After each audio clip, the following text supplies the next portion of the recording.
Ahí está grabando y ahí te paso. Listo, dale, un abrazo. Genial, muchas gracias. Bueno, buenas tardes a todos.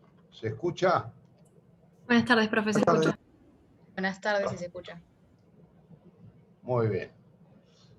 Bueno, antes que nada, el problema fue mío, tengo que pedirle disculpas por la demora. Tuvimos un problema de organización y de logística. A punto de perder la clase, pues se me pasó conseguir un nuevo Zoom, dado que tenemos uno asignado para los días habituales y este no lo era. Así que gracias a la disposición y la eficiencia de la Secretaría Académica, especialmente en la persona de Juan Manuel Pereira, hoy estamos aquí. Va a quedar grabado, así que aquellos compañeros que no la puedan ver en vivo, digamos, lo pueden ver en la grabación que queda ahí almacenada. De todas maneras, antes que nada, para empezar, ¿alguna duda, alguna pregunta hasta aquí? Mi idea es terminar con todos los homicidios agravados. Si tienen alguna duda previa, podemos charlar ahora.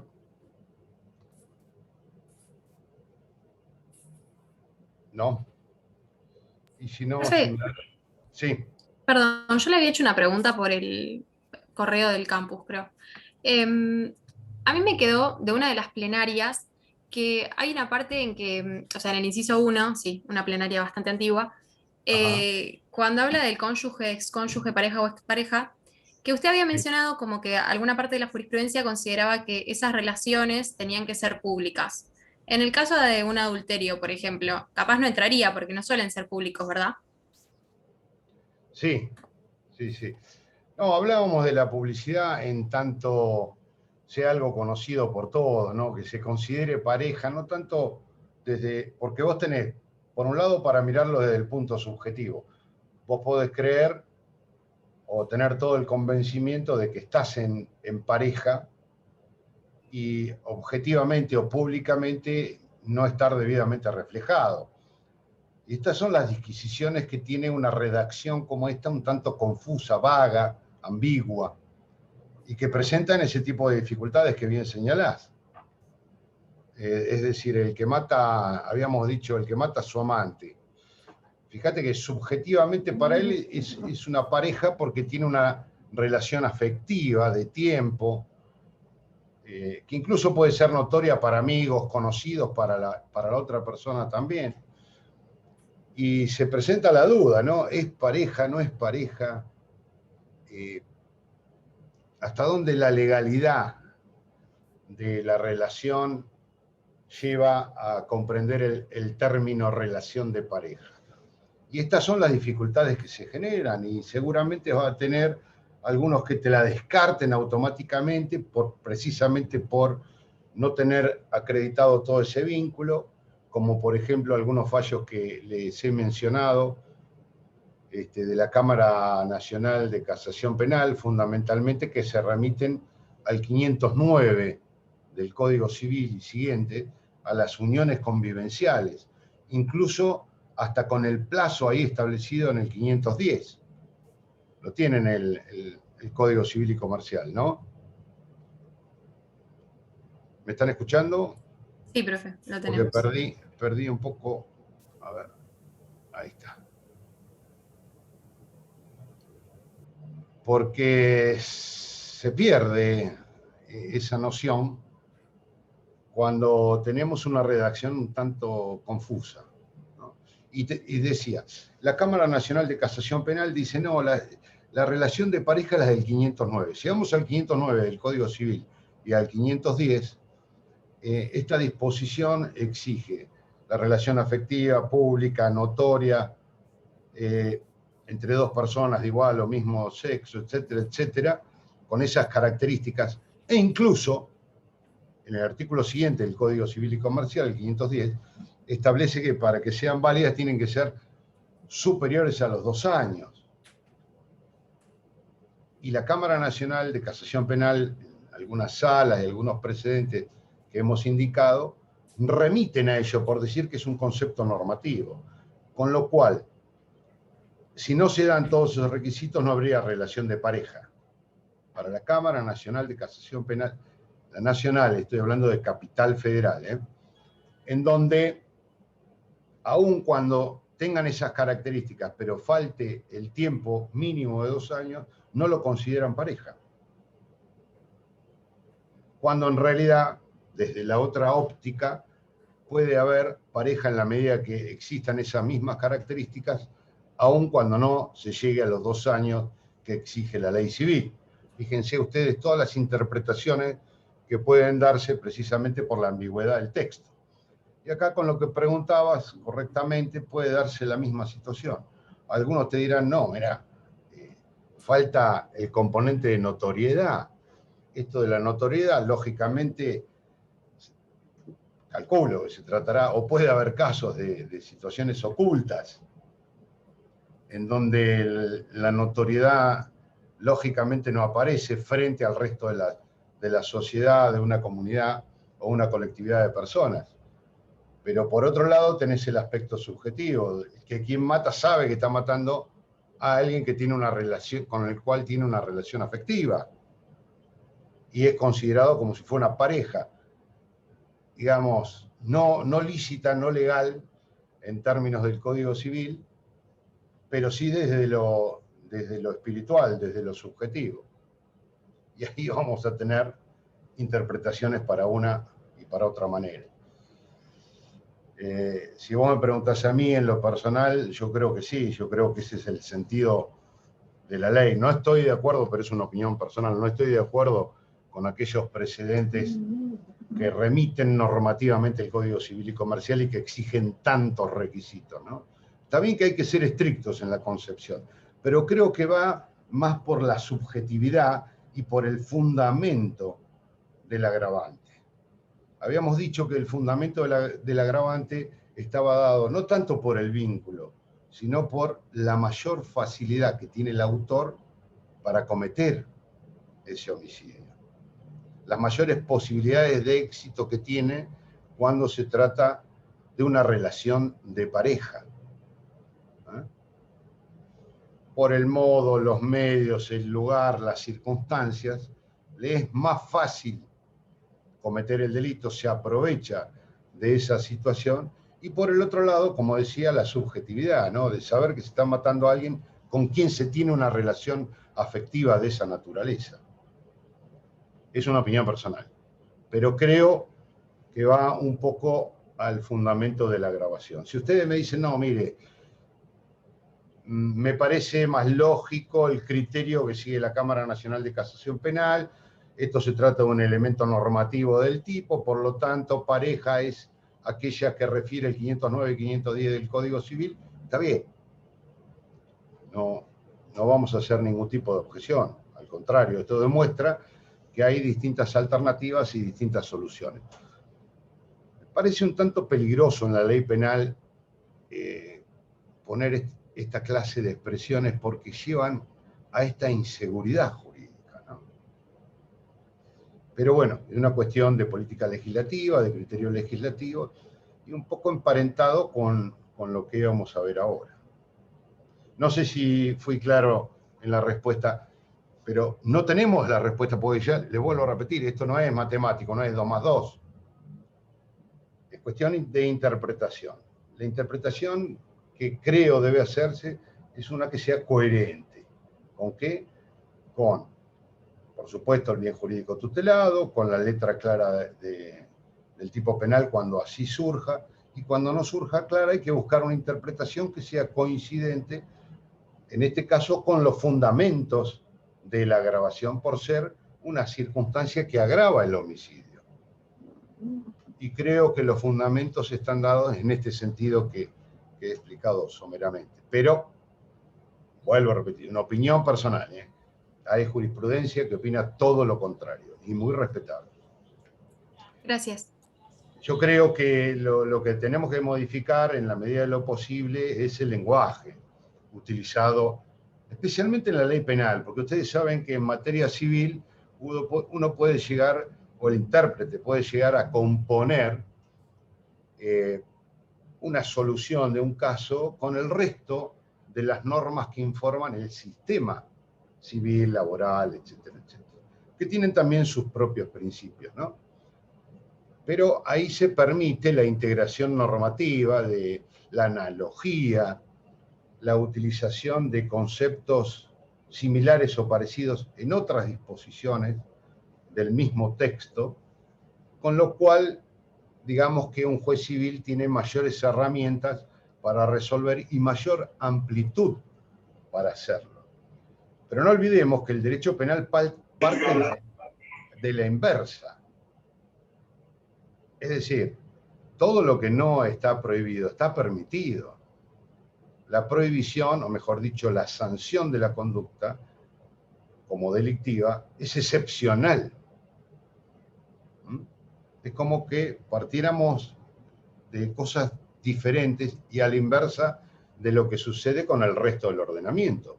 O sea, el ámbito de libertad del ser humano está dado por todo aquello que no está prohibido como castigado penalmente.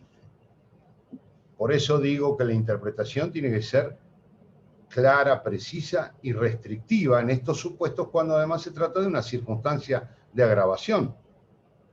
Porque quieran o no, en el peor de los casos entra en el supuesto de homicidio simple, con una pena bastante alta, por supuesto, de 8 a 25 años. El juez tiene la posibilidad de graduar entre 8 y 25 años de acuerdo a todas las circunstancias de los artículos 40 y 41 del Código Penal. Pero no es que quede impune ese homicidio. A lo sumo quedará en la figura subsidiaria del artículo 79. Es decir, hay una respuesta del sistema penal, pero limitado, en este caso, al texto del artículo 79. Esta manera de legislar, a veces, creo yo, rápidamente, en muchas oportunidades, como expresión de un derecho penal simbólico, lo que generan son efectos adversos.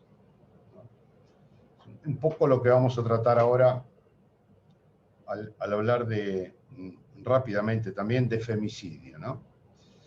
Les voy a compartir pantalla para marcarle algunas cosas más allá de lo que hay subido en el campus. A ver. Acá tenemos, esperen un segundito, que vamos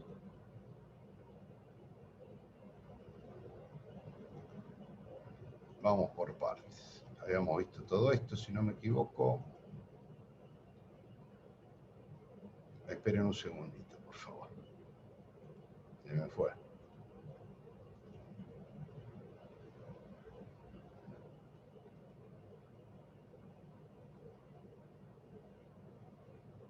Hay algo que me anda mal.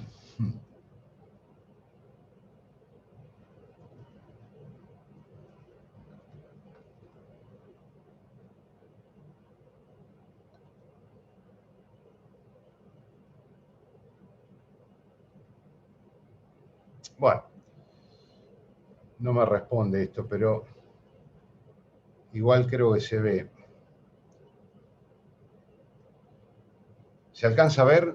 Sí, profe, se ve. Bueno, genial. Viene a colación con lo que decía recién. El inciso 11 del artículo 80 sanciona el supuesto del femicidio, ¿no? Que todos conocemos, que está basado en la calidad del autor, de la víctima, y las circunstancias en que se produce ese homicidio. No sé si lo tienen a mano, pero para aquel que no lo tiene, se lo leo textualmente, muy sencillo. El que matare a una mujer cuando el hecho sea perpetrado por un hombre y mediare violencia de género.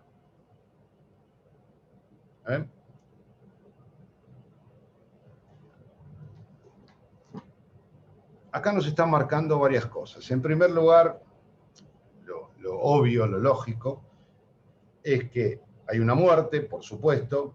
Esa muerte es producida por un sujeto, varón, hombre, y una víctima, mujer. El agravante no se funda exclusivamente en esa calidad del sujeto activo y sujeto pasivo, sino que además exige un contexto circunstancial, que es la violencia de género. La violencia de género, normativamente, nosotros podemos remitirnos a la ley, a la Convención de Belén do Pará, de la Convención Interamericana para prevenir la protección integral de la mujer en cualquiera de sus formas, ¿no? Cualquiera sea su ámbito de expresión. Específicamente en el artículo 4 de la ley 26.485, establece esto, creo que lo he marcado ahí, sí, que se refiere específicamente a la violencia de género cuando hay una conducta, una omisión basada en una supuesta superioridad del hombre contra la mujer, que se estructura en razón a una relación desigual de poder, que es completada por el decreto reglamentario, ¿no? En donde se hace una especial referencia a qué se entiende por violencia contra la mujer, que creo que ustedes lo ven en otras materias y no hace falta repetirlo acá. Lo que quería marcar concretamente es que acá hay un sujeto activo cualificado, que es un hombre, un varón, estamos hablando del género masculino, y una víctima mujer, género femenino. No puede darse a la inversa. Pero con eso solo no basta. Es necesario que este homicidio se produzca en un contexto de violencia de género. Y el concepto de violencia de género, más allá de que normativamente se encuentra sustentado en varias disposiciones, en varios tratados y convenciones internacionales de las que nuestro país es parte, a veces se torna un tanto difícil explicarlo. Fíjense, vamos a ver el fundamento de la aparición de esta disposición en nuestro Código Penal. Sabemos cuál fue el fundamento. Lógicamente, frente a la cantidad de casos, la reiteración de hechos producidos en los cuales el autor era un hombre, la víctima una mujer, en los que existía previamente una relación de desprecio, de subordinación por parte de los dos integrantes de esa relación, en un trato desigual, en fin, de todas las características de lo que podía ser violencia de género, se produce la muerte de una mujer. Consecuentemente, el legislador argentino consideró que debía incluirse una disposición que contemple este tipo de hechos. Ahora bien, a poco de observar vemos que puede darse, si bien no es excluyente, un homicidio en las situaciones del inciso primero, ¿no? Sea que, vamos a suponer, víctima mujer, sea ascendiente, descendiente, el cónyuge, el excónyuge, o con quien se tiene o se ha tenido una relación de pareja. Vale decir, que el supuesto de la cercanía por vínculo ya estaba previsto. Si un sujeto mata a su cónyuge, mata al excónyuge, o mata a su pareja, a su expareja, el hecho ya estaba contemplado en el inciso primero. Con lo cual sería ilógico pensar que esta formulación del inciso 11 es reiterativa del inciso primero. Vamos a suponer que no se dieran esas circunstancias íntimas o de vínculo, ¿no? No se trataba ni de la mujer, ni de la exmujer, ni de una pareja o expareja. Y se mata a una mujer. En el inciso cuarto hemos visto que puede darse el homicidio por odio de género, por odiar al género contrario, ¿no? O a la identidad, o a la expresión de esa identidad de género. Con lo cual también sería ilógico pensar que en este inciso 11 se contemplan esas situaciones, pues si no sería redundante. Tal es así que llegamos a la conclusión que los supuestos del inciso 11 no deben estar comprendidos ni en el 1 ni en el 4.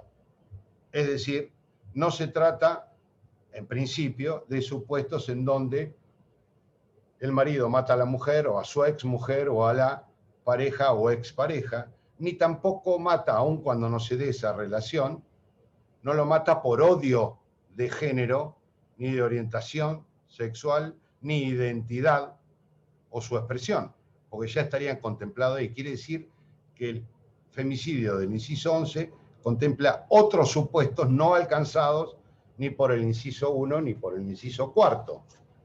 Digo en principio porque eventualmente podrían llegar a superponerse. ¿Y cuáles serían esos supuestos? La pregunta es, ¿cuáles serían esos supuestos? En donde el autor no es ni el cónyuge, ni el ex, ni la pareja, ni la ex, ni la mata a la mujer por odio de género, o por la orientación sexual, o por la identidad o su expresión. Serían entonces, ustedes me dirían correctamente, todos los demás supuestos en donde un hombre mata a una mujer, en la medida que no sea pariente o que tenga un vínculo o una relación de la del inciso primero, ni haya matado por odio de género. Entonces nos quedarían el resto de esas hipótesis, en donde, acá en el inciso 11, ¿no? Donde un varón mata a una mujer, no por odio, no porque se trata de un excónyuge, la expareja, etcétera, etcétera, sino por el solo hecho de ser mujer. Pero le agrega, mediando estas circunstancias referidas a la violencia de género. ¿Qué es violencia de género? ¿Y dónde se produce? Las normas que hemos citado y algunas otras más hacen referencia a cualquier ámbito, público, privado, en el ámbito donde las mujeres desarrollan sus actividades interpersonales, ¿no? Con lo cual quedaría comprendidos aquellos supuestos como, por ejemplo, en el ámbito laboral, en donde podría darse este tipo de situación, o en el ámbito vecinal propio de una comunidad, en el mismo edificio, o en un club de fútbol, en fin, todas aquellas circunstancias en donde pueda darse la violencia de género, pero que no estén comprendidas en el inciso primero ni en el inciso cuarto. ¿Me van siguiendo hasta ahora? Porque si no sería ridículo pensar que el legislador argentino está repitiendo los tipos penales que hemos visto anteriormente. Con lo cual quedaría, para la aplicación del inciso 11, reducido a cualquier otro ámbito que no sea el derivado de las relaciones familiares, conyugales o de pareja, ni tampoco el autor haya obrado por odio de género. Y por lo tanto circunscripto, por ejemplo, al ámbito laboral, al ámbito vecinal o cualquier otro ámbito público o privado en donde pueda darse una situación de violencia de género en los términos de la normativa que hemos indicado. Ese sería el ámbito circunstancial en donde podría llegar a cometerse este delito. No todo homicidio de una mujer es un femicidio. Tiene que darse en un contexto circunstancial previo de violencia de género. ¿Sí? Profe, una pregunta. Sí. Pero entonces no puede ocurrir que haya, que se dé el contexto de violencia de género dentro de una relación de pareja. Lo que venía diciendo es que sería ilógico pensar que el legislador repite lo del inciso primero, porque si se da en un contexto de relación de pareja, el homicidio ya está agravado por el inciso primero. ¿Para qué volver a agravarlo por el inciso cuarto? Es como construir un tipo penal con otra formulación, pero diciendo casi lo mismo. Es como si yo dijera, en el artículo 79, el que matare a otro tendrá una pena de 8 a 25 años. Artículo 79 bis, el que le clavare una puñalada que le provocare la muerte a otro, tendrá la misma pena. Pero estamos hablando de lo mismo. Claro, entiendo. entiendo. Me parece que si hay un vínculo, ya sea de pareja, conyugal o lo que fuere, el hecho va a parar al inciso primero.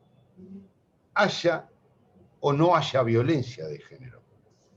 Ni siquiera es necesario acreditarlo. Era la pareja, era la expareja, era el cónyuge, era el excónyuge. Va al inciso primero. Que está basado, eso sí, en la calidad de sujeto activo y sujeto pasivo, donde no hay que acreditar otra cosa. En el inciso primero no hay que acreditar que obró con odio, resentimiento, desprecio y mucho menos violencia de género. Es por el respeto, recuerden, a ese vínculo que puede ser de carácter sanguíneo, como decíamos, jurídico, de relación, como lo quieran llamar, donde ni siquiera es necesario acreditar violencia de género. Mató a su pareja o expareja, inciso primero, ya tenemos un homicidio agravado. Acá lo que se le agrega, necesariamente tiene que estar presente, es la violencia de género. Si no hay violencia de género, no puede haber un femicidio.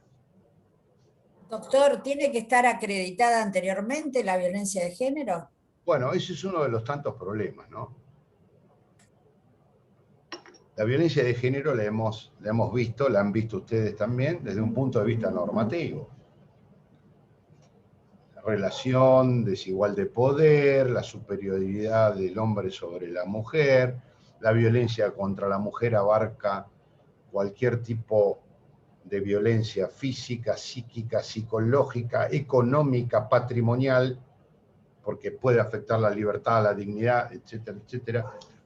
Está muy bien dentro de esa definición, pero en derecho penal tenemos que ser concretos y precisos, ¿no? Esto, un segundito, ya termino con esto. Esto lo llevó a Bonpadre a criticar la disposición, porque lógicamente, dice él, tiene que haber hecho de violencia previos para hablar de violencia de género. Estos hechos de violencia previos, ¿cuántos son? 1, 2, 3. Tiene que haberse formado una causa penal, tiene que haber recaído condena. Él lo critica desde ese punto de vista. Yo creo que es más amplia la expresión, porque la violencia de género no necesariamente tiene que ser física, no necesariamente tiene que ocasionar lesiones o daños corporales, tanto corporales o a la salud física o psíquica de la mujer. Y esta puede ser incluso verbal o hasta simbólica, la violencia de género. Con lo cual, me parece que es una cuestión de hecho que los tribunales deben determinar en cada caso. No sé si en el mismo sentido que le da el doctor Bonpadre, por si lo leen, sé que ustedes manejan mucho el libro de él, o algunos comentarios que él tiene por el enlace que hacemos nosotros, sino porque creo que la definición de violencia de género es mucho más amplia y no necesariamente física. Entonces, en la medida que haya habido violencia de género, incluso simbólica, verbal, gestual, acreditado eso, el hecho puede ser un homicidio agravado en estos términos, la medida que se den el resto de los requisitos. Pero voy a esto, e insisto, se trata de una cuestión de hecho que cada tribunal deberá apreciar en el momento de juzgar y valorar esas conductas, a través del relato de los testigos, de los parientes de la víctima, en fin, construyendo todo ese plexo probatorio con las armas que el derecho procesal penal le brinda en cada caso, en este supuesto, a la Fiscalía, quien es la que debe demostrar que hubo violencia de género. Pero se trata de una apreciación fáctica, no tanto jurídica, sino fáctica. ¿Sí? ¿Se entiende? Sí, gracias. ¿Alguien más me preguntaba algo? Sí, yo, profesor. Buenas tardes. ¿La violencia de género podría estar entonces acreditada con un intento de abuso, de violación, por ejemplo, previa al homicidio? Porque Sí. yo me recordaba el caso de María de los Ángeles Rawson, que creo que fue acreditado al femicidio, ¿no? Sí, eso fue en el mismo momento. No lo leí en profundidad, si bien ocupó las primeras planas de todos los periódicos y los medios. Yo entendía como que no hubo violencia ex ante, sino que fue algo ahí previo al... Sí. Exactamente. Si ustedes van, fíjense, porque ahí creo, no recuerdo la sentencia exactamente. No pero sé el femicidio fue acreditado, me parece, sí. Sí, le digo, pero no sé si está firme. Fíjense, los que no lo tienen a mano se lo leo. En los delitos contra la integridad sexual, el artículo 124 dice, se los leo, se impondrá reclusión o prisión perpetua cuando en los casos de los artículos 119 y 120, ustedes lo han visto, ¿no? Que son los casos de abuso sexual, resultare la muerte de la persona ofendida. Supuestamente esto se trató de una tentativa o un abuso sexual seguido de muerte, cuyo encuadre típico estaría dado por el artículo 124 del Código Penal con una pena privativa de libertad perpetua. Creo que el tribunal consideró que esta figura se hallaba en concurso ideal con el delito de femicidio. ¿Sí? Y consideró, creo, le estoy hablando sin tener las constancias del expediente en mano, ¿no? Ni haberlo leído en detalle. Consideró que la violencia de género podía darse en forma concomitante, es decir, en el mismo ataque. Yo no sé, pregunta, sí. No sé si estoy tan de acuerdo con eso. A mí me parece que se trata de un supuesto de concurso aparente de leyes, en donde la figura especial del artículo 124, por la afectación a los dos bienes jurídicos tutelados ahí, que es la integridad sexual y la vida, en el artículo 124, la solución es la misma, es idéntica en cuanto a la penalidad, ¿no? Pero técnicamente me parece que resultaría aplicable el 124 y solo un concurso aparente de leyes con el femicidio que estamos hablando. ¿Por qué digo esto? Porque es verdad, en cuanto a la pregunta, que viene al caso, en esto coincido con buen padre, que la violencia de género debe manifestarse con conductas anteriores. Las que son propias del emprendimiento llevado a cabo por el autor, que conducen a la muerte, no me parece que puedan ser consideradas como violencia de género, precisamente porque no se da ese hecho previo. Creo que acá la ley lo que está marcando en el inciso 11 es un trato desigual, y este trato tiene que ver, como lo indica la propia palabra, tiene que tratarse de hechos anteriores. Digo, trato en el sentido de que no es un acto aislado, sino que es una conducta asumida en forma reiterada por parte del autor. Esta es mi interpretación. Ahora, seguramente si van a ver el fallo de Mancheri o Ángeles Rawson, no sé cómo está caratulado, creo que habían considerado que había violencia de género, femicidio y delitos contra la integridad sexual agravado por el resultado muerte. Acá viene un poco lo que decía anteriormente. Hay que tener mucho cuidado cuando se legisla, porque si no nos vamos a encontrar con superposiciones normativas, ¿no es cierto?, que llevan al intérprete a distintas ópticas, distintas perspectivas penales. Así como yo les estoy dando una opinión, es tan valedera como la de ese tribunal, que lógicamente actuó con las pruebas que existían en la causa. Una cosa es lo que aparece por los medios y otra cosa es lo que surge de un expediente, ¿no? Que a veces son bastante disímiles. Pero aún así, cuando uno legisla en materia penal, tiene que tener muy en cuenta lo que dice el resto del ordenamiento jurídico, específicamente el penal. Porque cuando se dan estas posibles superposiciones normativas, vienen las confusiones, vienen las discusiones, y en alguna de las instancias más altas quizás del juzgamiento de una persona, hasta puede correr riesgo de que alguien diga, mire,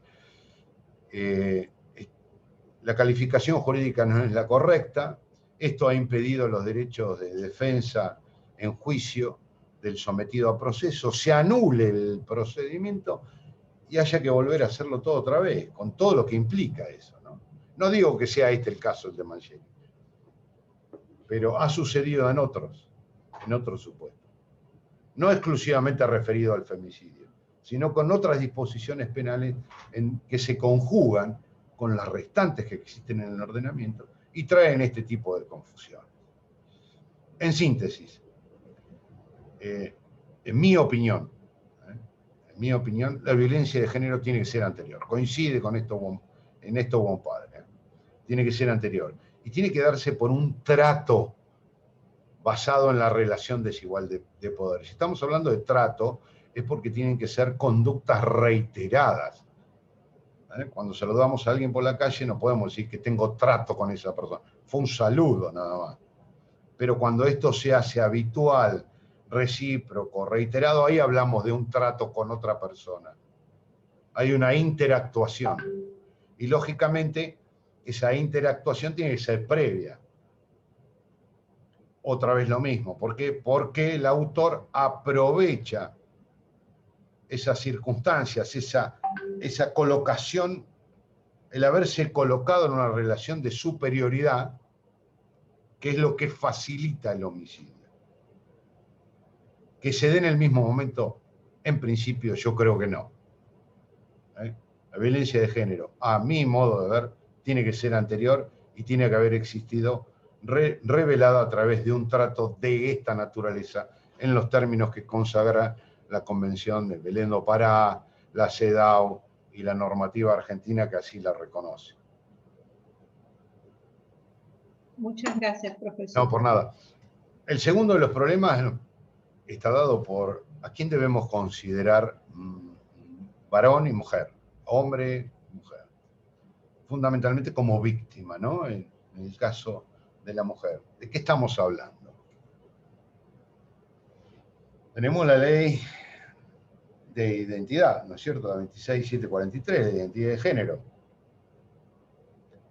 que nos dice que una persona tiene la identidad de género y que el género tiene derecho a la identidad de género y que el género es aquella vivencia interna, personal, tal como la percibe, como se autopercibe o como la siente, independientemente del sexo que le fuera asignado al momento del nacimiento, y que puede importar la transformación fisiológica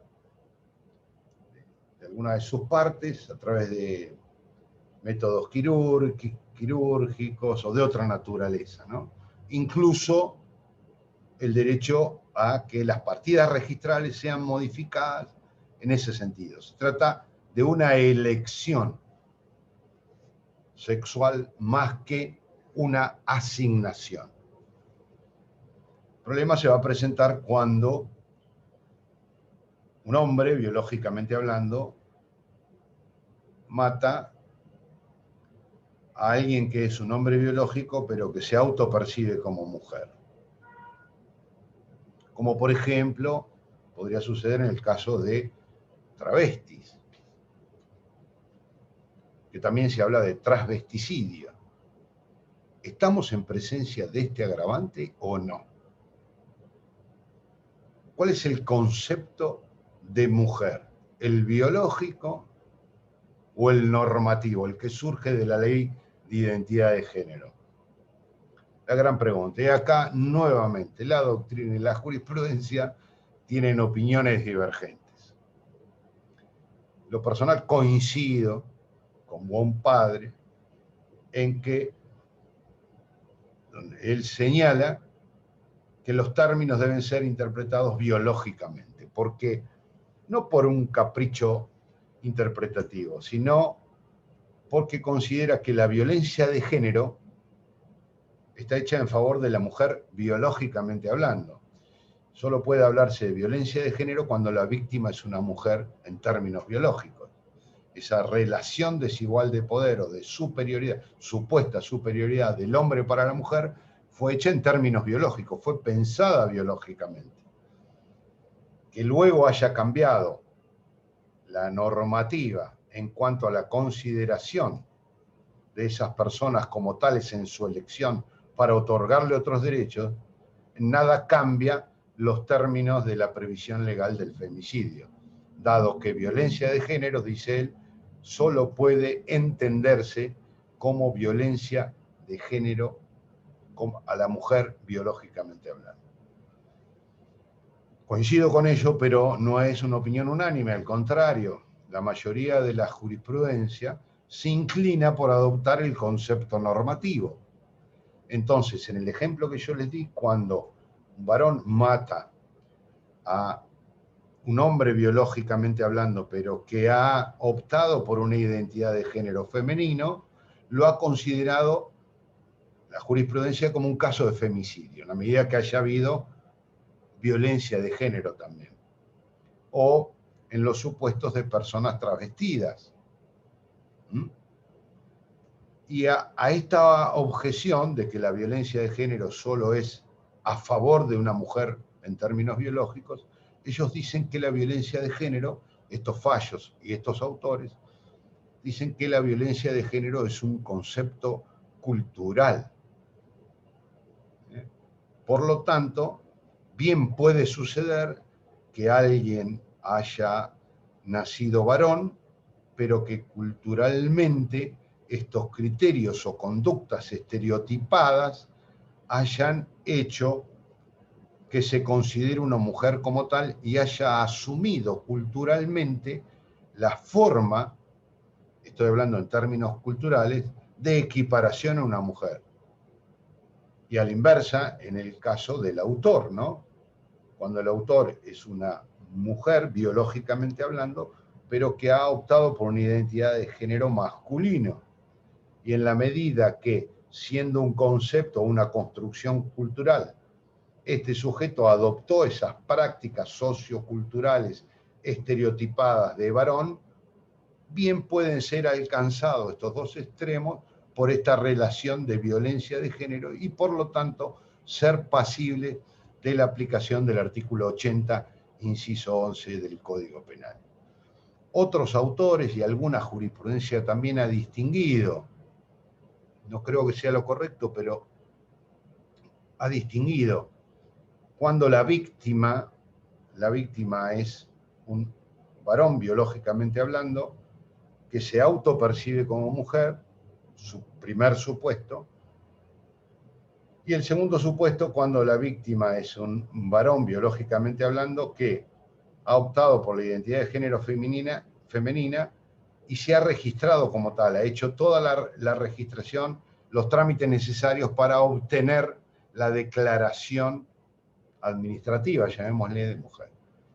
Entonces distinguen diciendo que en el primer supuesto no se daría el femicidio y en el segundo supuesto sí. Con lo cual condicionan el concepto de mujer al cambio de nombre y de sexo registrado en el registro de las personas. Cosa con la que lógicamente no estoy de acuerdo, ¿no? No puede depender el concepto de mujer si alguien hizo un trámite o no. Mucho menos si estaba en pleno trámite y todavía no había sido reconocido como tal. Creo que el reconocimiento, por eso en un momento dije, fíjense que esto es que puede involucrar incluso la transformación fisiológica y la transformación jurídica en términos registrales, pero es facultativo, no es obligatorio. No es que la ley de identidad de género nos diga va a ser mujer cuando el registro de la persona le dé su nuevo documento. No dice esto la ley. Al contrario, habla de la propia percepción, de la autopercepción. Pero bueno, digamos que hay tres alternativas para entender el concepto de mujer fundamentalmente o de sujeto pasivo en el artículo 80, inciso 11, con todas las dificultades y las divergencias que a nivel doctrinario y jurisprudencial existen en este momento. Pueden verlo de cualquier libro de texto, nosotros tampoco tenemos una, a veces les digo cuál es mi opinión, pero no necesariamente ustedes tienen que seguirla y mucho menos aceptarla. Pueden pensar tranquilamente de propia forma o en forma coincidente con alguna otra opinión, ya sea doctrinaria o jurisprudencial. Bien, ¿alguna duda hasta acá? La idea es exponer cuál es la problemática que rodea a estas expresiones, lo difícil que es. A veces se legisla, como decía yo, en forma apresurada y quizás hasta simbólica. La mayoría de los supuestos, de estos supuestos de femicidio, quedan comprendidos en el inciso primero o en el inciso cuarto, con lo cual sería, a mi modo de ver, un ámbito más reducido. Sin perjuicio de que algunos me preguntarán, ¿puede haber una doble o triple agravación? Sí, tranquilamente, tranquilamente. Y de hecho, lo que demuestra a veces alguna confusión en doctrina y jurisprudencia, es que un caso de esto sea catalogado a la vez como infracción al artículo 80, inciso primero, cuarto y 11. No debería ser así. Es decir, puede concurrir, puede haber una triple o doble concurrencia. Pero normalmente quien mata en estas condiciones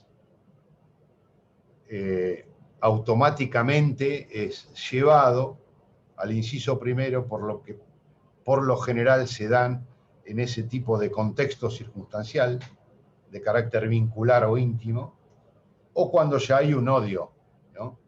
Hay un odio generalizado, valga la redundancia, contra el género o con cualquiera de sus expresiones. Pero bueno, simplemente quería que lo tuvieran en cuenta las opiniones diversas que hay en este aspecto. Y por último, no sé si lo llegan a ver, el inciso 12 también es un mismo agregado a la 26.791, que tiene que ver con un homicidio particular que es el homicidio de propósito indirecto. ¿Por qué decimos de propósito indirecto? Transversal, lo llama Bonpadre.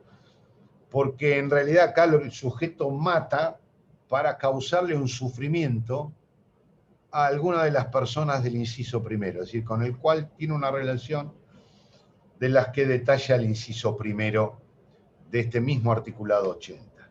Es decir, el caso paradigmático, el que mata al hijo de su pareja o de su expareja con el objetivo de hacerla sufrir. Por eso en algún momento por ahí hablo de un desdoblamiento entre la calidad del sujeto pasivo, que sería la víctima del homicidio, quien resulta muerto, y la verdadera víctima, que es sobre quien se intenta ese sufrimiento.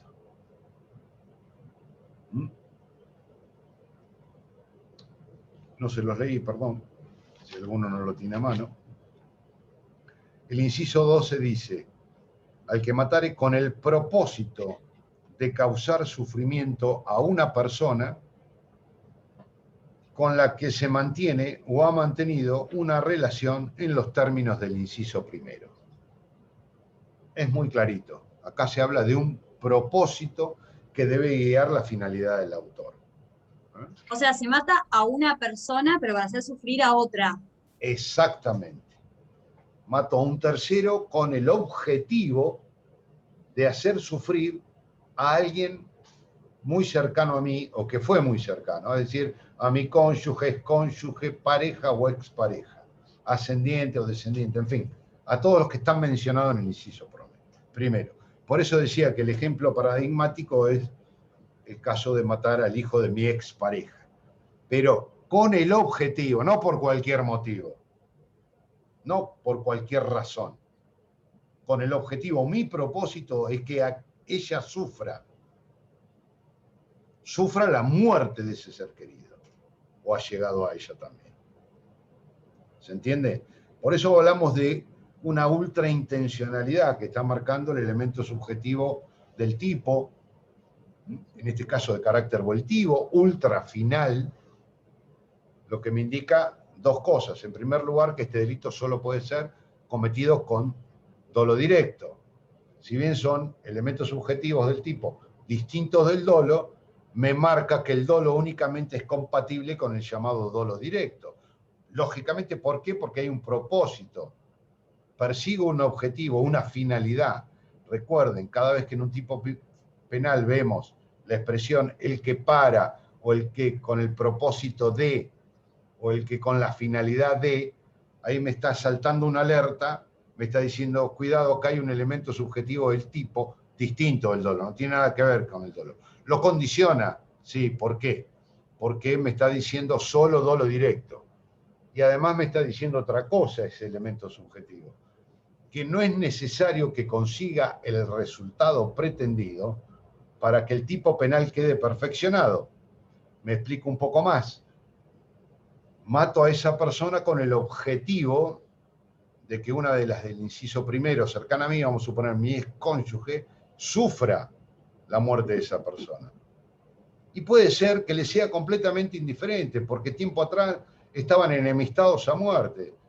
Hasta puede ser que se alegre, llego al extremo, no creo que se alegre con la muerte de ese sujeto. Pero el delito este está perfeccionado igual, porque es un delito de propósito. Aun cuando no lo haya conseguido ese propósito, el delito queda perfeccionado. ¿Se entiende? No es requisito del tipo que la persona hacia la cual va dirigida, la acción, me refiero a la acción de hacerla sufrir, no es requisito del tipo que haya sufrido, que haya experimentado un sentimiento de displacer por esto.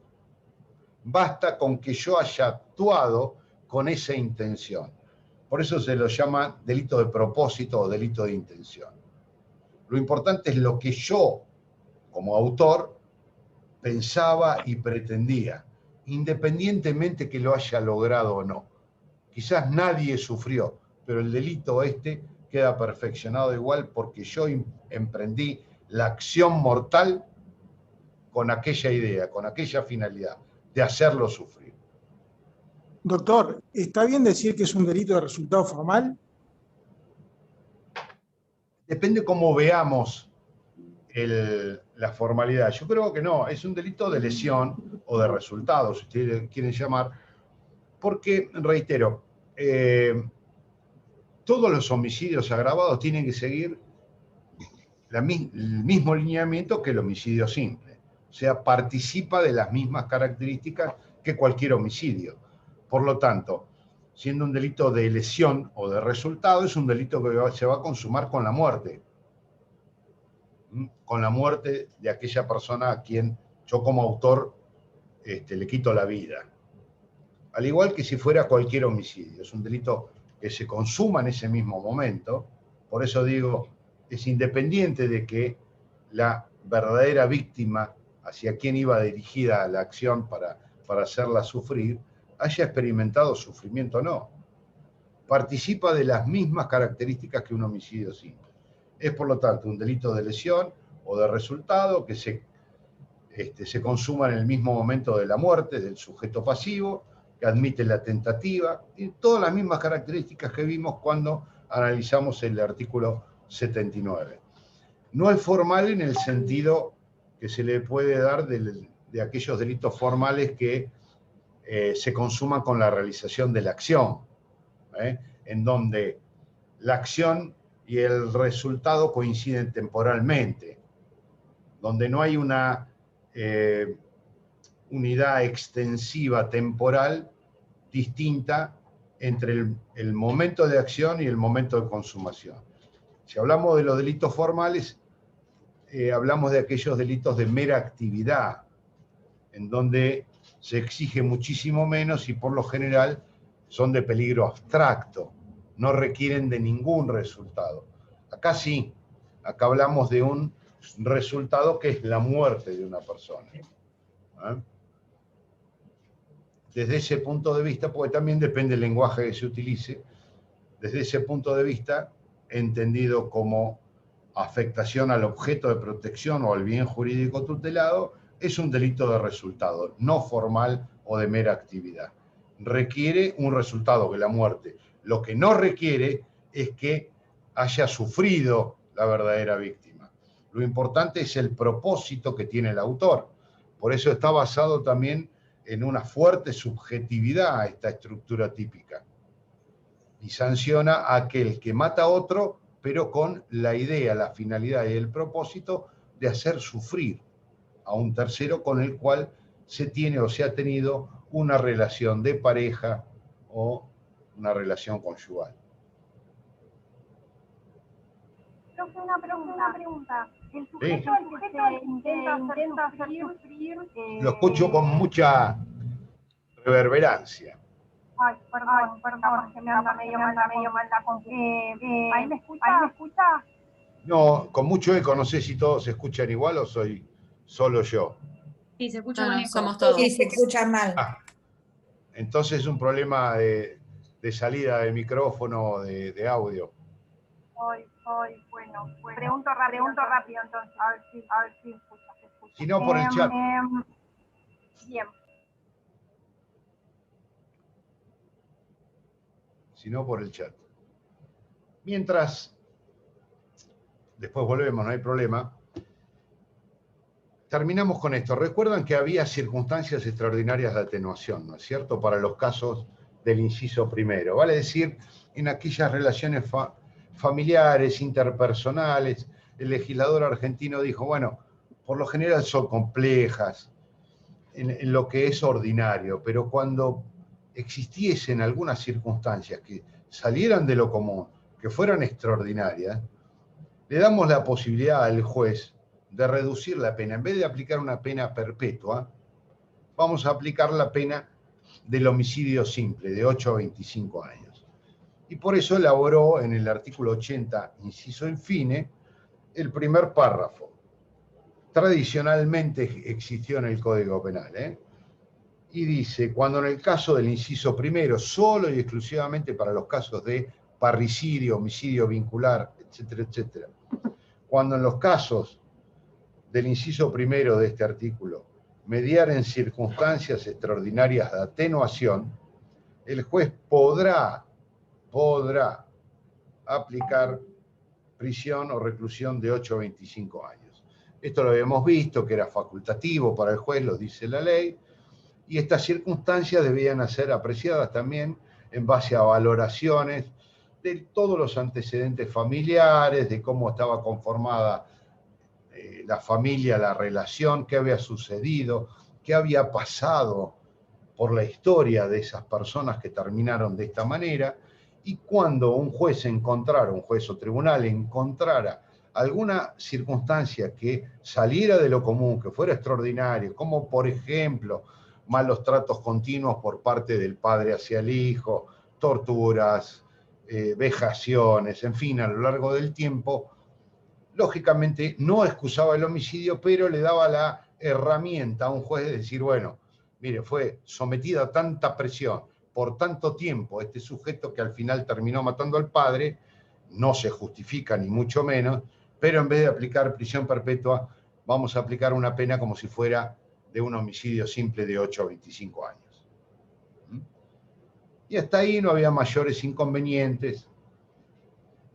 La jurisprudencia había valorado estos acontecimientos como modo de entender las circunstancias extraordinarias de atenuación, pero se le agregó, con la última reforma, lo siguiente: esto no será aplicable, es decir, no procederá, lo traduzco, no procederá la atenuación, es decir, no se podrá aplicar de 8 a 25 años, a quien anteriormente hubiera realizado actos de violencia contra la mujer víctima. No sé si se entiende, pero lo que quiso decir la ley fue que no se puede aplicar una reducción punitiva en los términos de estas circunstancias extraordinarias de atenuación cuando el hecho fue precedido de actos de violencia y la víctima era del sexo femenino. Esto es lo que quiso decir la norma. Creo que lo dijo muy mal. Creo que también muy criticado por Bonpadre, si ustedes lo siguen lo van a ver ahí, que critica mucho la expresión actos de violencia previos, y nos vuelve a decir cuántos, 1, 2, tiene que haber habido una condena, tiene que haber estado en juicio por lo menos, o esto es circunstancias a probar, es decir, a acreditar por parte de un tribunal. Creo que un poco de razón tiene en cuanto a la redacción, pero yendo un poco más a fondo, si nosotros observamos bien el texto, el lenguaje utilizado, está diciendo que no le va a ser aplicado a un varón cuando hubieran precedido actos de violencia respecto a una mujer víctima. Pero las circunstancias extraordinarias de atenuación se aplican siempre al sujeto activo, es decir, al autor de un homicidio, en términos normales, ¿no?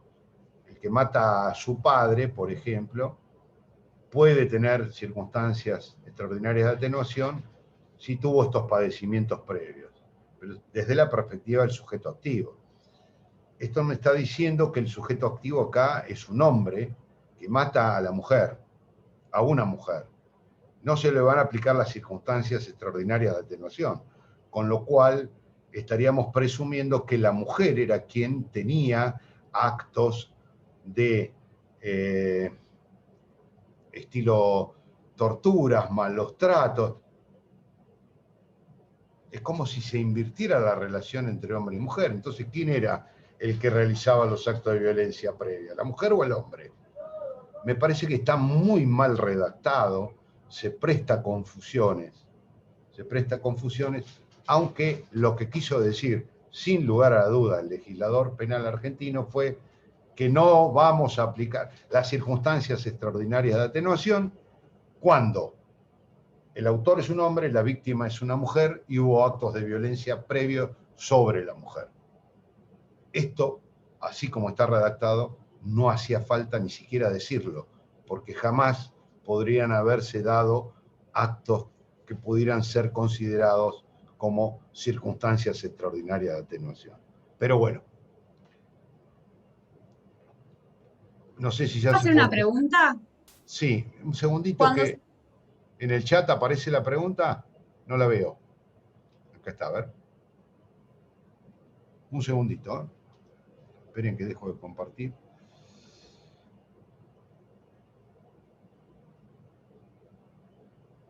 La pregunta era ¿a quiénes incluyen los del inciso primero? Quien tenía reverberancia, digo, ¿no? Sí, la ley no hace ninguna distinción. Normalmente o habitualmente van a ser el cónyuge, relación de pareja, pero no excluye para nada a los ascendientes o descendientes. Para nada. Es decir, comprende todos los sujetos mencionados en el inciso primero del artículo 80. Esa era la pregunta, ¿no? Bien. ¿Alguien más quería decir algo? Yo quería hacer una pregunta respecto de las circunstancias extraordinarias. Sí. O sea, en este caso sería el autor que antes fue víctima. Por ejemplo, el hijo víctima de maltrato se convierte en autor de un delito porque mata al padre. Correcto. Eso es la simple, digamos. Claro, ya lo bien, vimos. bien. Ya lo vimos eso cuando analizamos el 80 inciso primero. Sí, pero igual me había quedado re confuso porque yo le digo a un padre como que criticaba nada más y no me había quedado... Claro. Bonpadre hace una crítica muy enérgica con todo eso. Pero el 80 infine, para que se entienda, se divide en dos partes. La primera, que es aplicable a cualquier supuesto, ¿no? Donde el juez tiene en cuenta por qué mató. Por ejemplo, el hijo al padre. Y el hijo lo mató porque el padre lo sometía a abusos, maltrato a lo largo de su infancia. Hechos extraordinarios, no porque no lo dejaba jugar a la Play, sino circunstancias extraordinarias que salen fuera de lo común. Por ejemplo, dan estos casos la jurisprudencia, alguna doctrina, nos está diciendo que lo sometía a vejaciones, trabajo, abusos infantiles, en fin, innumerables situaciones que a juicio del tribunal hicieran decir, bueno, lo mató por una razón, lógicamente porque fue previamente víctima de todo esto. Esto no va a justificar el homicidio, no lo vamos a eximir de pena, pero no le vamos a aplicar una pena tan alta como la perpetua, sino de 8 a 25 años. De todas maneras, esto es muy importante, esto es facultativo para el juez o tribunal que está analizándolo. No es que la ley le marque obligatoriamente a un juez cuando se den estas circunstancias, tiene necesariamente que aplicar esa pena. Es facultativo para el juez. Se le da una potestad al juez, al tribunal que va a juzgar, cuando advierte que el autor fue a su vez víctima durante mucho tiempo de determinadas situaciones que terminaron por hacer estallar su paciencia, su conciencia. Vuelvo a repetir, no lo justifica el homicidio, por el contrario. Lo reafirma, pero nada más que dándole la potestad al juez de aplicar una pena no tan grave como la perpetua. Ahora, este agregado, la segunda parte, que nos dice no se va a aplicar cuando la víctima es una mujer y hubiera mediado acto de violencia previa, creo que invierte los términos. Es más, aun cuando no dijera este segundo párrafo, no existiera, no se podría haber aplicado, porque acá estamos hablando de un sujeto activo, normalmente un varón, ¿no? Varón, que previamente realizó acto de violencia contra la víctima, con lo cual difícilmente puede darse la hipótesis así señalada. Y esto es lo que critica Bompadre, desde todo punto de vista, desde el lenguaje, desde la concepción y desde la naturaleza misma de esta circunstancia extraordinaria de inaplicabilidad, por llamarla de alguna manera. Pero bueno. Si tenemos unos minutos más, hasta acá todo bien, creo que con esto terminamos. El resto véanlo de lo que vamos subiendo, de cualquier otro texto. Si tenemos, aunque sí, vamos a tener una clase el jueves, no sé si voy a estar yo presente desde el inicio o luego para ir adelantando. Si tenemos 5 minutitos más, me gustaría referirme al artículo 81. ¿Sí? ¿Tenemos tiempo?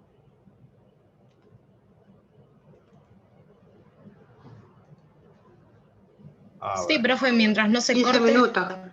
Sí, me dijeron que se puede, si se corta, nos vemos el jueves, ya quedamos así. No se preocupen en volver a entrar. Vamos a ver el homicidio del artículo 81. Contiene 2 figuras, el artículo 81 del Código Penal, que es el estado de emoción violenta, el homicidio en estado de emoción violenta y el homicidio preterintencional. Vamos a ver el primero, el 81.1, inciso A. Al que matare a otro encontrándose en un estado de emoción violenta y que las circunstancias hicieran excusable. Esta es la emoción violenta. El inciso B es el referido al preterintencional y el inciso segundo desapareció, que era el llamado infanticidio. ¿Qué vemos en este homicidio en estado de emoción violenta?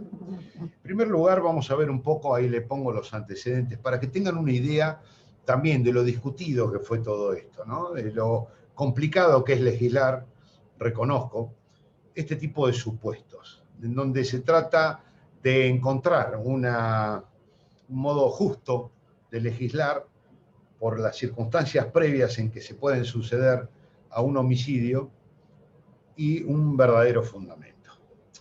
No hay ninguna duda que nuestro Código Penal se inspira en el anteproyecto suizo de 1916, que contenía un anteproyecto suizo de 1916. Fíjense la época, muy importante, lo vamos a ver también con motivo del aborto, del llamado aborto eugenésico, los fundamentos del anteproyecto suizo son contundentes en ese sentido. Era una obra magnífica para su época, pero luego del anteproyecto, von Thormann, que era uno de los autores, hablaba del homicidio por pasión, donde decía hay que contemplar aquellos supuestos en donde una persona mata a otra, pero que está inspirado en las pasiones que ha despertado determinadas conductas previas. Y acá comienzan las confusiones a identificarse pasión con emoción y lo que habían seguido nuestros propios antecedentes. En el Código del 86 y los proyectos sucesivos, no se hablaba de una fórmula genérica como la que tenemos actualmente, en estado de emoción violenta y que las circunstancias hicieran excusables, es lo que dice hoy, sino que por el contrario, el Código del 86 y todos los demás proyectos contemplaban casos especiales, supuestos, casuísticos, en donde en algunos casos se atenuaba la pena y en otros se eximía, como el proyecto de 1906, a estos supuestos en donde, por ejemplo, el cónyuge que sorprendía a su consorte en flagrante adulterio también beneficiaba al padre o al hermano de una hija o hermana menor de 15 años que encontraba yaciendo en la cama con un tercero, tanto para el homicidio o las lesiones provocadas, ¿no? Y se hablaba de homicidios provocados, es decir, que tenían su razón de ser en un hecho ajeno al autor. Esto de homicidio provocado abarcaba tanto aquellos que venían provocados por estas circunstancias, a los que se denominaba ímpetu de ira, fundamentalmente en la doctrina italiana, con Carrara, al ímpetu de ira porque era una reacción espontánea frente a un acontecimiento de esta naturaleza, o de justo dolor, que eran casos similares en el que se mata, por ejemplo, por la ofensa que se le había inferido a una persona cercana, querida, en fin, el caso mismo del cónyuge. Pero bien, lo cierto es que había todo un detalle casuístico y el código establecía en qué supuestos se atenuaba o se eximía de pena, indicando detalladamente cuáles eran los supuestos y a quiénes se alcanzaba. Lógicamente, en 1917, es Rodolfo Moreno quien sigue el anteproyecto de Código Penal suizo e incorpora a la Comisión del Senado, que finalmente da lugar al Código de 1921, esto de la emoción violenta. Ya no se hablaba de pasión. ¿Para qué? Para no confundir lo que es una cosa con otra. No es que el homicidio pasional da la sensación de que tiene que ver con motivos éticos, como el que hablaba Ramos, ¿no? Juan P. Ramos. No tenían que estar basados exclusivamente en el honor mancillado de una persona que había encontrado a su consorte en flagrante adulterio con un tercero, sino que era un poco más amplio y comprendía todo tipo de estado emocional, distinguiéndose la pasión de la emoción. Porque acá no interesa si la reacción que tiene el sujeto que mata a otro proviene de una pasión, es decir, de un hecho pasional. Fíjense que pasión proviene de patos, del griego, ¿no? Patos significa padecer, es prácticamente como que forma parte de la estructura de la personalidad de alguien. Cuando decimos es un sujeto pasional, que se toma todo muy a pecho, por decirlo vulgarmente, como de la emoción que viene también del griego emotio, que significa mover o movimiento, es decir, algo que sacude fuertemente el espíritu o el estado de ánimo, pero que es una reacción instantánea, mientras que la pasión, decían los viejos autores, que es como un lecho, el cauce de un río que corre lentamente, mientras que la emoción es más un estallido. Pero bien dice Soler, acá no interesa si los motivos son pasionales o si son emotivos o emocionales. Lo que interesa es si son esas circunstancias excusables o no. ¿Por qué? Porque fundamentalmente son las circunstancias los que excusan la reacción, nunca el homicidio. Esto tiene que quedar bien claro, porque se habla de excusable y parecería ser que se excusa el homicidio, como que no hay pena. No, acá hay una pena pero reducida. Lo excusable es haber obrado de ese modo, nunca el homicidio. A lo sumo se atenúa. ¿Qué pasa acá? Vamos un poquito más rápido para no cansarla. ¿Qué es lo que sucede acá? Acá hay un homicidio. Hay un homicidio. Pero ese homicidio está basado en una conducta previa de un tercero, en un hecho objetivo al cual el autor es ajeno. Y el autor del homicidio reaccionó intempestivamente. Lo que va a excusar son las circunstancias, es decir, el por qué reaccionó así. No consagra un derecho a matar esto. Acá, frente a un acontecimiento externo del que es absolutamente ajeno, el autor del homicidio reacciona en forma intempestiva por estar fuerte o violentamente emocionado. Estas características de acontecimiento inesperado, sorpresivo, como abrir la puerta como por ejemplo abrir la puerta de la casa y encontrar a su mujer en la cama con su mejor amigo, es lo que le provoca una reacción de carácter anímica.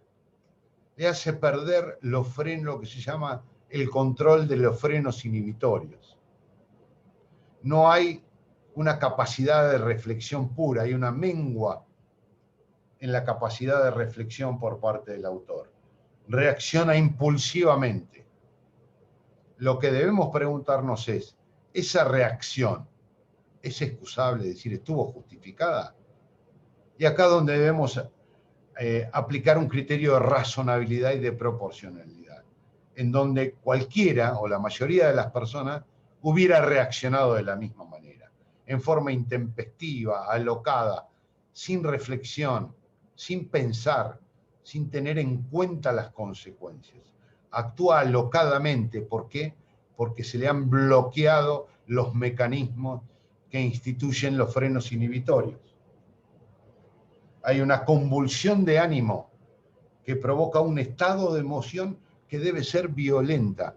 No importa si tiene su origen en una causal honorífica, ética, si la quieren llamar, o en cualquier otra circunstancia. Lo importante es que tiene que estar fundada en una situación previa, objetiva, de la cual es ajena el autor, pero que tenga una gravedad o una entidad suficiente como para considerar que cualquier persona podría haber obrado así, que no era irrazonable actuar de tal modo. Pero cuidado, no estamos hablando de un homicidio justificado. Acá no hay legítima defensa ni estado de necesidad. Acá hay un homicidio que se atenúa, pero hay un homicidio al fin. No debemos confundir el estado de emoción violenta con las circunstancias extraordinarias de atenuación, ni con la inimputabilidad. Fíjense que son como 3 grados de conciencia. En la inimputabilidad, el autor no comprende la criminalidad del acto. Ni siquiera puede o no puede dirigir sus acciones. No sabe lo que hace. Acá sí, sabe lo que está haciendo. Lo que pasa es que lo hace por estar inspirado en esa convulsión anímica que le provocó un acontecimiento sorpresivo, inesperado para él. Ni tampoco se dan las circunstancias extraordinarias de atenuación, ni es igual a circunstancias extraordinarias de atenuación, que por lo general se producen en forma lenta, paulatina y a lo largo del tiempo. Acá, por el contrario, debe haber una reacción súbita, instantánea, que provoque un fuerte estado anímico, que de esa manera altera violentamente la psiquis, el espíritu del autor de este delito, a modo tal de no reflexionar, es decir, de actuar impulsivamente. sabe lo que está haciendo, pero lo hace por impulso. No se pudo controlar. ¿Me van siguiendo? ¿O no quedó nadie ya? Sí, doctor.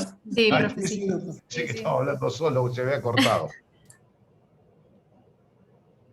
¿Cómo determinamos esto? Acá le pongo algunas pautas, no sé si lo llegan a ver. Hay algunas que son subjetivas, objetivas, otros autores hablan de pautas en general para tener en cuenta.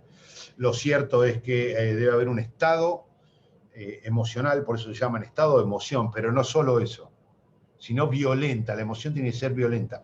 Un fuerte choque anímico que provoca esa mengua en la capacidad reflexiva de cualquier sujeto por un acontecimiento externo, ¿no? Como esto tiene que ser acreditado, lógicamente, a través de pericias psíquicas, testimonios. En primer lugar, tiene que estar acreditado eso, que el sujeto experimentó una fuerte conmoción interna que le hizo perder los mecanismos de los llamados frenos inhibitorios, que son aquellos que nos dicen, controlate, no podés actuar de esta manera, contá hasta 3.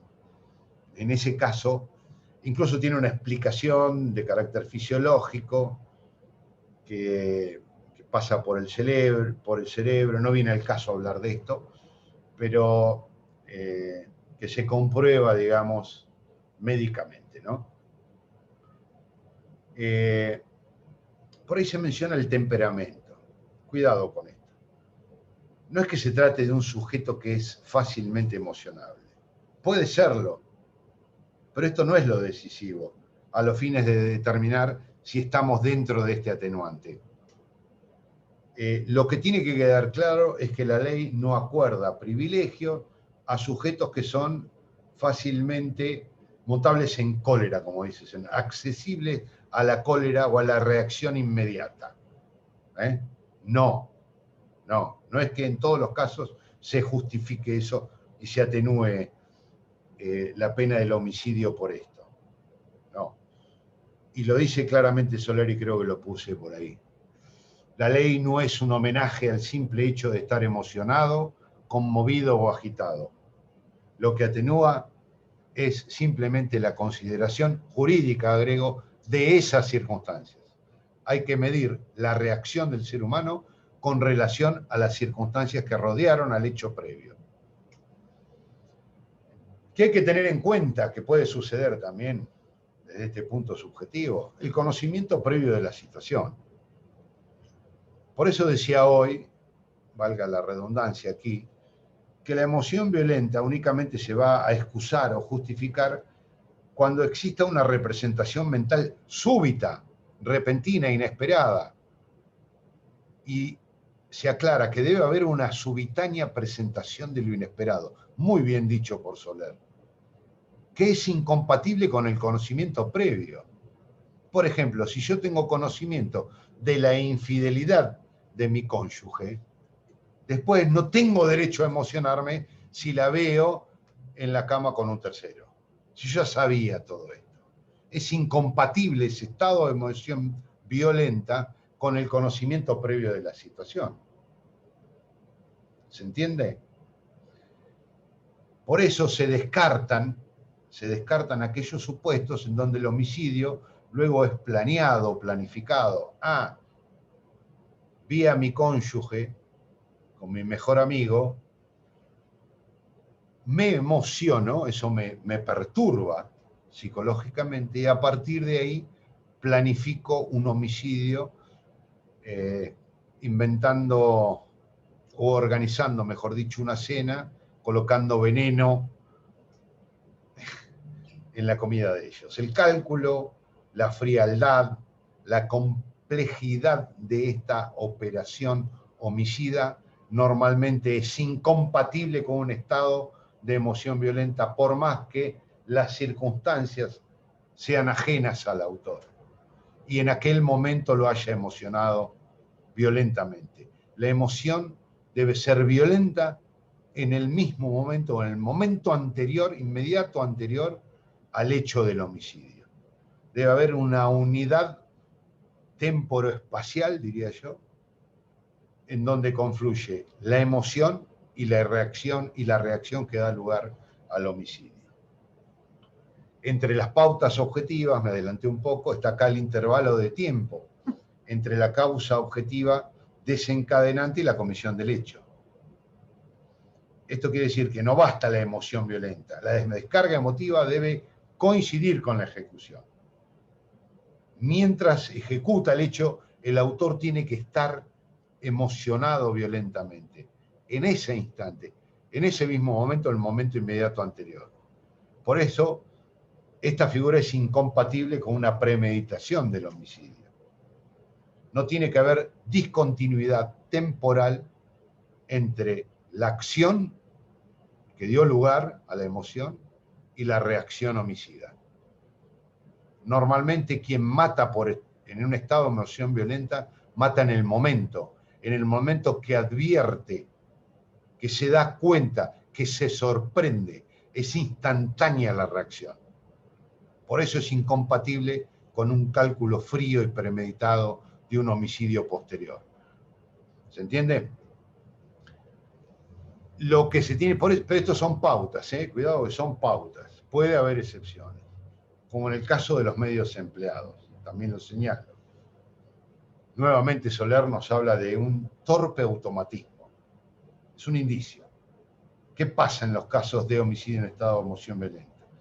El sujeto se vale de lo que tiene a mano, sea un hacha, un martillo, un palo de escoba, reacciona violentamente, es una reacción impulsiva. Por eso decía que no es compatible con estas operaciones de cálculo, un homicidio reflexivo. Ahora bien, el recuerdo es un punto muy importante. Normalmente, y estadísticamente, el estado de emoción violenta es compatible con una evocación difusa y poco clara del suceso. Quien mata en estado de emoción violenta no es que pierda la memoria, sino que tiene recuerdos fragmentados.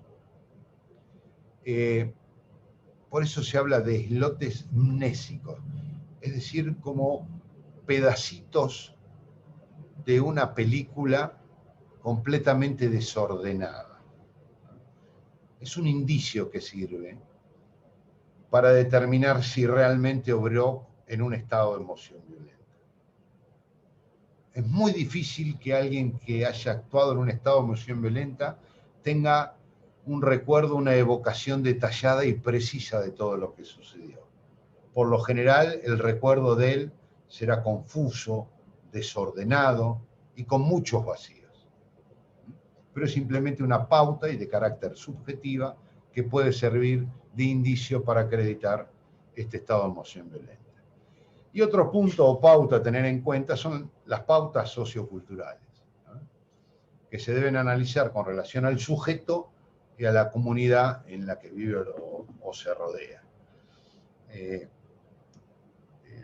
Determinada acción puede constituir para alguien que proviene de una cultura oriental una ofensa al honor que da lugar a una reacción de esta naturaleza, mientras que para la cultura oriental no. Entonces hay que tener en cuenta también las pautas socioculturales de los sujetos intervinientes. No es lo mismo la reacción que puede tener un oriental por un ataque a su honor respecto a otro oriental que la que podemos tener en este sector del mundo, en este campo del mundo, ¿no?, el mundo oriental, el mundo occidental. Lo importante es que se agrave, el hecho desencadenante se agrave. Fíjense, para que quede claro, tengo un incidente de tránsito, yo soy una persona pasional, tengo un incidente de tránsito, me chocaron el coche que tanto amo, me lo destruyeron, justo se me había vencido el seguro y automáticamente salgo disparado como un loco y mato al otro conductor, lo mato a trompadas. La pericia psíquica dice, sí, efectivamente el doctor Taza estaba emocionado violentamente.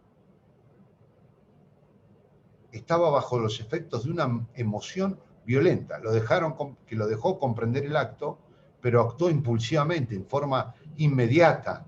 No hay intervalo de tiempo, reaccionó de tal modo. ¿Podría estar incluido yo en este artículo? ¿Me beneficiaría con este atenuante? ¿Alguno me podría dar una idea? En mi opinión, sí. ¿Algún otro? Y más si la pericia psicológica, perdón, agrego, y más si la pericia psicológica, que es una prueba bastante valedera, admite su estado de emoción violenta. Bien, la respuesta es no. ¿Por qué no? ¿Por qué no? Porque yo no tenía acá donde viene el derecho a actuar de esa manera. Las circunstancias no lo hacían excusable. Y pero nadie lo tiene. No entiendo. No, nadie lo tiene. Nadie. Pero cualquiera podría haber reaccionado de la misma manera que yo. Nos manejamos en una sociedad que frente a un incidente de tránsito nos matamos unos a otros. No, Perdón. ante un choque no. Puedo. Lo que no tenía derecho no tenía derecho a emocionarme. Esta es la clave de la figura. Las circunstancias no me daban derecho a emocionarme. ¿Estaba emocionado? Sí, pero no tenía derecho a emocionarme. ¿Puedo hacer una pregunta? ¿Cuáles serían las circunstancias que de ese derecho? Un segundito. Por un incidente menor no tenés derecho a emocionarte. Esto es lo que hay que tener en cuenta. Que el incidente que da origen a mi reacción, por eso digo, esto no es que beneficia a todos los intolerantes, sino cualquier intolerante, cualquier sujeto fácilmente emocionable se va a amparar en esta causal. No. La reacción tiene que ser proporcionada y razonablemente emprendida en vinculación con un incidente previo de gravedad y de entidad como para que el juez diga, bueno, cualquiera podría haber reaccionado de tal modo porque era grave lo que le había pasado a este sujeto. Era grave. Sí, perdón que estoy con alguien que antes quería hacer una pregunta o un comentario. No sé quién era, no los veo a todos aquí. ¿Alguien quería preguntar algo o hacer un comentario? Yo sí, pero antes creo que había hablado otra chica. No llegué a verlo. Sí, hablé yo, pero me contestó cuando siguió. Ah, bueno. Bien. Creo que voy yo. Bueno, quien sea. Perdón. Pero, ¿y en el caso de la persona que encuentra a su pareja con su mejor amigo? Es lo mismo, ¿no? Todos reaccionaríamos, no sé, partiéndole un palo en la cabeza, por decir algo. Entonces, es muy subjetivo este artículo también, ¿no? ¿O no lo termino de entender? Otros aplaudirían, quizá, y festejarían. Me salvé. Depende de la reacción de cada uno, depende de la relación de cada uno. Esto es broma. Pero sí, por eso, ¿qué digo? ¿Qué es lo que se debe acreditar? Primero, que haya habido un hecho previo de gravedad, como esos mencionados. Y segundo, que haya existido la emoción, no cualquier emoción, sino una emoción violenta. Esos dos puntos son decisivos. Pero la situación tiene que ser objetivamente grave, como para, entre comillas, dar derecho a la emoción. Yo no puedo decir, me reprobaron en penal 2, voy y lo mato al doctor Taza. Pero estaba emocionado porque me puso un 2, yo esperaba un 4 o un 10. Cualquiera reacciona así, avísenme antes del parcial, porque si no lo dejo al doctor. Y depende. Claro. La circunstancia tiene que ser de gravedad, como para decir, bueno, cualquiera o mucha gente hubiera reaccionado de la misma manera. Pero como bien decís vos, es una cuestión de carácter subjetivo, también está inspirado en un motivo subjetivo. Esto es muy personal. Ahora, cuidado, no estamos privilegiando al intemperante, al intolerante. Hay que poner un límite. ese límite está dado por una circunstancia de hecho, que debe ser un acto previo de gravedad que da lugar a esa reacción. En segundo término, acreditar que el sujeto se emocionó violentamente, para luego poder decir, no que está justificado el homicidio, sino, bueno, vamos a aplicarle una pena menor. Por eso es un homicidio atenuado. ¿Por qué? Porque aparece una provocación previa. Fíjense que esto es muy parecido a algo de la parte general. ¿A qué? A la legítima defensa, que no Claro, se puede. Exactamente, por eso digo, hay que ir distinguiendo estas características. ¿Mm? En la legítima defensa también tiene que haber sido ajeno a esa provocación. Tiene que haberse colocado fuera de la situación. Acá tiene que ser, no debe estar peligrando su vida, pero es una situación grave que justifica no el homicidio, sino el derecho a emocionarse. Es decir, ¿por qué se emocionó, señor? La pregunta de un juez o un imputado es, ¿y usted por qué se emocionó? Porque sucedió tal cosa. ¿Qué era? No, me bocharon en penal 2. No, no tenés derecho a emocionarte por esto. Porque me chocó el coche de atrás. No tenés derecho a emocionarte por esto. No, ¿sabés qué? Estaban asaltando a mi hermano entre 3 personas. Y bueno, ahí puede ser. Profe, sería como, perdón, no que intervenga, sería como el padre de colegio que pasó acá que quiso pisar a una chica que estaba festejando el último día de clases, que él quiso pasarlo como emoción violenta, pero no, o sea, claramente siguió por adelante. Sí, vendría el caso, siempre hago la salvedad, cuidado con estos temas que están en curso, primero porque hay jueces que están interviniendo, todavía no hay una última palabra, y a veces lo que conocemos es por los medios, ¿no? O por algún medio de comunicación gráfico, radial, lo que fuere. Y no siempre se compadece con lo que sucede en el expediente. Pero sí, vamos a suponer un ejemplo abstracto de esa naturaleza. Es muy difícil que pueda darse una situación de emoción violenta por un incidente de esa naturaleza. ¿Se dan cuenta? Pero bueno, lo que decía su compañera Riva Pose, esto tiene que ver también con circunstancias de apreciación objetiva por parte de un tribunal o de un juez. Y acá nos vamos a encontrar otra vez con que determinadas situaciones pueden ser valoradas distintamente por distintos tribunales, ¿no?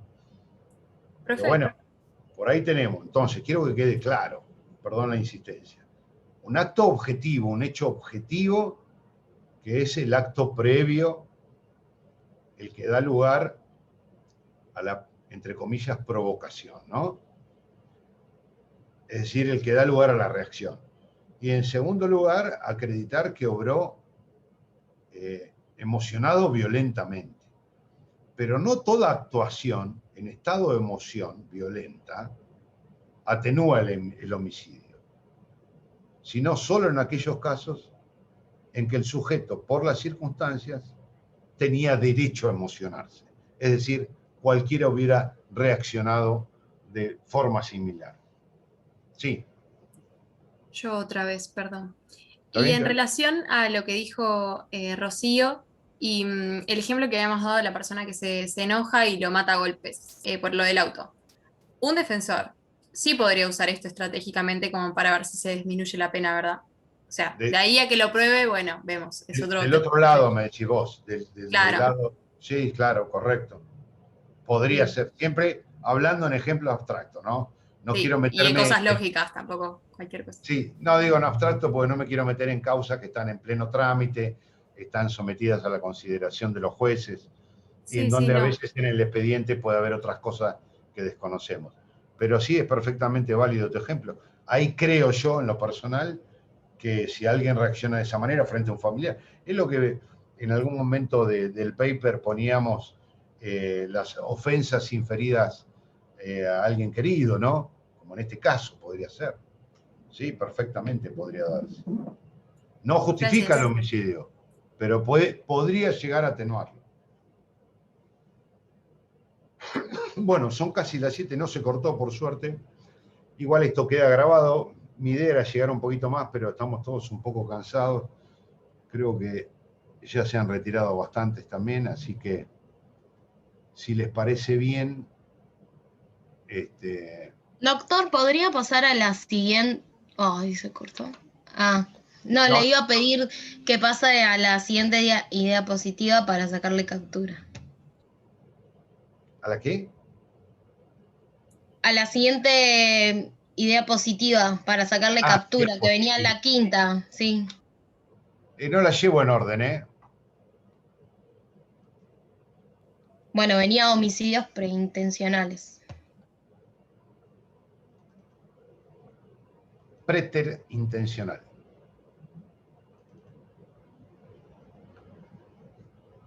Es el inciso B siguiente. Ahí está. Pongo unas pautas nada más. Pongo unas pautas, ya después lo vamos a ver con un poco más de detalle. Preterintencional. Preter significa más allá.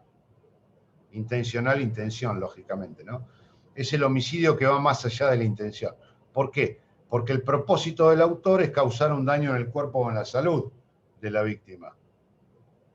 ¿No es cierto?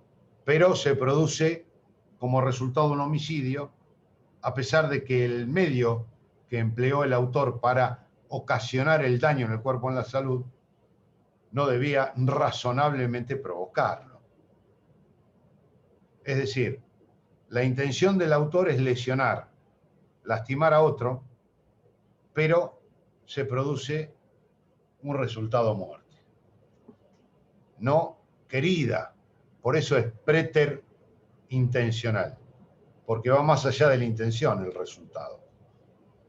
Y ahí decimos bien, no es una figura atenuada de homicidio, porque no es ni atenuación ni es homicidio, es una figura especial, compleja, preterintencional, que se compone, como todos los delitos preterintencionales, de una acción inicial dolosa, dolo de lesión. Yo lo que quiero es lesionar a la víctima y se produce un resultado. El medio que emplee, el medio que utilicé, razonablemente empleado también, no debía ocasionar la muerte. Esto es lógico, porque yo no puedo decir, mire, le disparé con un cañón, le disparé un cañonazo, pero solo lo quería lesionar, no sabía que lo podía matar.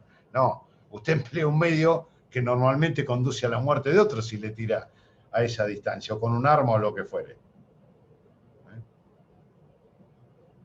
También está estructurado sobre una base subjetiva. ¿Por qué? Porque hay un dolo de lesión y una culpa en el resultado muerte. Dolo de lesión más culpa en la muerte. Dolo más culpa. Así se estructuran todos los delitos preterintencionales. No es un resultado fortuito, sino que tiene que haber, debe estar presente la culpabilidad, en términos genéricos, en el resultado muerte. Lo que quiere el autor es lesionar, pero de esa lesión resulta un homicidio, aparece un homicidio. Pero bueno, tiene solo un par de cositas que hay que señalar con respecto al medio empleado de acuerdo a su uso, ya sea por la naturaleza misma o por el empleo que se le da. Es importante la calidad del sujeto activo, del sujeto pasivo. Una trompada no es un medio que razonablemente ocasione la muerte de alguien, pero si nos pega a Tyson y si le pega a un menor con una contextura física endeble, creo que es un arma mortal. Entonces, también es una cuestión de apreciación de acuerdo a las circunstancias. Cuando hablamos del medio empleado que razonablemente no debe ocasionar la muerte, hay que tener en cuenta estas pautas, estas consideraciones. ¿Quién es el sujeto activo? ¿Quién es el sujeto pasivo? ¿Y cómo lo empleó? ¿Y cómo empleó el medio lesivo? Pero bueno, lo dejamos para el jueves. Seguro va a comenzar el doctor Luciano Bianchi y luego, si llego a tiempo, me agrego yo, intervengo ahí. ¿Ya está listo el paper, la diapositiva? Sí, profe, gracias. Que tenga buena Bueno. semana. Bueno, genial. Lo dejamos aquí entonces y nos veremos en lo posible el jueves, ¿sí? Va a comenzar el doctor Bianchi la clase y seguramente me uno con posterioridad. Genial, profe. Gracias, hasta luego. Bueno, gracias a ustedes. Nos vemos la próxima. Hasta luego.